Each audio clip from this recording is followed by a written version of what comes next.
बिस्मिल्लाहिर्रहमानिर्रहीम। अस्सलामुअलैकुम।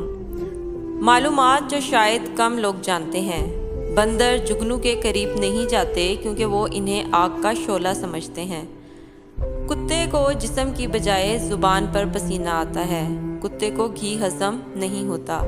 हाथी और घोड़ा खड़े खड़े सो जाते हैं।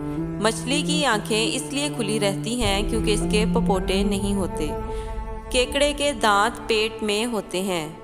कछुए में फेफड़े नहीं होते, ये जिल्द के जरिए सांस लेता है।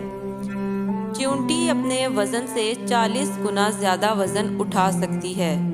बिच्छू 6 दिन तक अपना सांस रोक सकता है।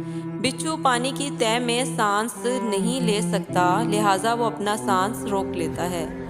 आप जितनी मर्जी कोशिश कर लें लेकिन ये याद नहीं कर सकते कि आपका ख्वाब कहाँ से शुरू हुआ था।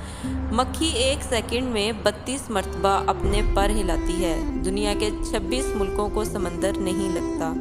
कछुआ, मक्खी और सांप बहरे होते हैं। अगर आपको मेरी आज की वीडियो पसंद आई है तो उसको लाइक करके मेरे चैनल को सब्सक्राइब कर दें ताकि आपको अच्छी और मालूमाती वीडियोस मिलती रहें। अल्लाह हाफिज़।